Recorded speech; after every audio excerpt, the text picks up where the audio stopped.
എട്ടില് കുടുങ്ങിക്കിടക്കുകയാണോ നിങ്ങൾ? എട്ടിൽ കുടുങ്ങുക എന്ന് പറഞ്ഞാൽ ചെയ്യുന്ന പ്രവൃത്തികൾ വ്യക്തിപരമാവട്ടെ, കുടുംബപരമാവട്ടെ, ബിസിനസ് പരമൊക്കെ ആവുമ്പോഴും എട്ട് എന്ന് പറയുന്നത് അത് മുകളിലോട്ട് പോയി അത് ഏകദേശം രക്ഷപ്പെട്ടു എന്ന് വിചാരിക്കുമ്പോൾ എട്ടിന്റെ ആ തിരിവ് പോലെ തിരിഞ്ഞ് നേരെ താഴോട്ട് വരികയും വീണ്ടും കഠിനാധ്വാനം ചെയ്ത് അത് മുകളിലോട്ട് പോകുമ്പോൾ വീണ്ടും ഒരു പരിധിക്കപ്പുറം വളരാതിരിക്കുകയും ചെയ്യുന്നിടമാണ് എട്ട് എന്ന് പറയുന്നത്. ഇവിടെ ജീവിതത്തിൽ ഇതിന്റെ മുകളിലോട്ട് യാത്ര ചെയ്യണമെങ്കിൽ, എട്ടിനെ പൊട്ടിക്കണമെങ്കിൽ നമ്മളെ ഇന്റൻഷൻ, മനോഗതം എന്താണ് എന്ന് പരിശോധിക്കുന്നത് വളരെ നല്ലതാണ്. നല്ലൊരു ഇന്റൻഷൻ കൊടുക്കുന്നത് അതിന് വലിയ പ്രാധാന്യമുണ്ട്. അത് വ്യക്തിപരമായ നമ്മുടെ പേരുകൾക്കുള്ള അർത്ഥം പോലും അതിനെ സ്വാധീനിക്കുന്നു എന്നുള്ളതാണ്. അല്ലെങ്കിൽ നമ്മൾ അതിന് നമ്മൾക്ക് വേണ്ടി പോലും അല്ലെ കമ്പനികൾക്ക് വേണ്ടി പോലും ഒരു മോട്ടോ, ഒരു അർത്ഥവാക്യം തയ്യാറാക്കുന്നത് എട്ടിനെ പൊട്ടിക്കാൻ വലിയ സഹായം ഈ പ്രാപഞ്ചികപരമായിട്ട് ലഭിക്കുമെന്നുള്ളതിൽ സംശയം ഏതുമേ വേണ്ട. ഒരിക്കലൊരു വൃക്ഷത്തെ ഒരുപാട് പേര് ആരാധിച്ചുകൊണ്ടിരുന്നു. അവിടെ ഉണ്ടായിരുന്ന ഒരു സാത്വികനായ മനുഷ്യൻ ആ വൃക്ഷത്തെ മുറിക്കാൻ വേണ്ടി കൊടാലിയുമായി പോയി. പോകുന്ന എടുത്ത് വെച്ചിട്ട് പിശാച് അദ്ദേഹത്തെ തടയുന്നുണ്ട്. എന്നിട്ട് പിശാച് പറയും, നിങ്ങൾ ഇത് മുറിക്കരുത് എന്ന് പറയും.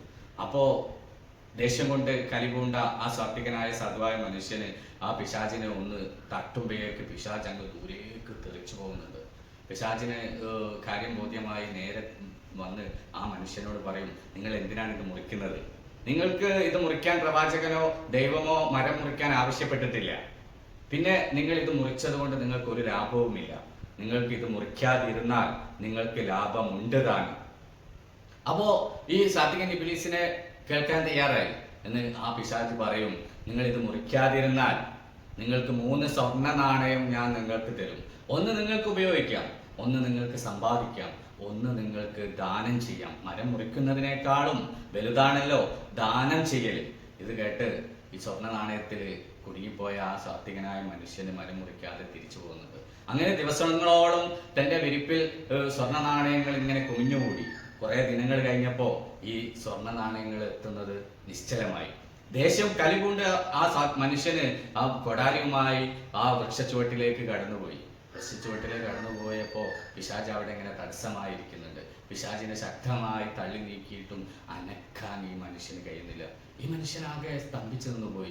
ആദ്യ തവണ പിശാചിനെ ഒരു തവണ ഒന്ന് തോണ്ടിയപ്പോൾ അങ്ങ് ദൂരേക്ക് തെറിച്ചു പോയ പിശാച് എന്തുകൊണ്ട് മല പോലെ പാറ പോലെ ഇങ്ങനെ ഉറച്ചു നിൽക്കുന്നു, ഞാനെങ്ങനെ അശക്തനായി എന്ന് ഇങ്ങനെ ചിന്തിക്കുമ്പോൾ പിശാച് പറയുന്നുണ്ട്, നിങ്ങൾ ആദ്യം വന്നപ്പോൾ നിങ്ങളുടെ ഇന്റൻഷൻ, നിങ്ങളുടെ മനോഗതം വളരെ ശുദ്ധമായിരുന്നു.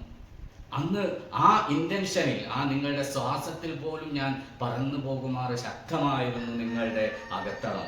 ഇന്ന് നിങ്ങൾ പണത്തിന് വേണ്ടിയാണ് വന്നത്, നിങ്ങൾക്ക് എന്നെ ഒരു ഇഞ്ച് പോലും മറികടക്കാൻ സാധിക്കില്ല എന്ന് പറയുമ്പോൾ ഈ പാവം മനുഷ്യൻ ഇങ്ങനെ ദുഃഖത്തോടുകൂടി കണ്ണീര് വാർക്കുന്നുണ്ട്.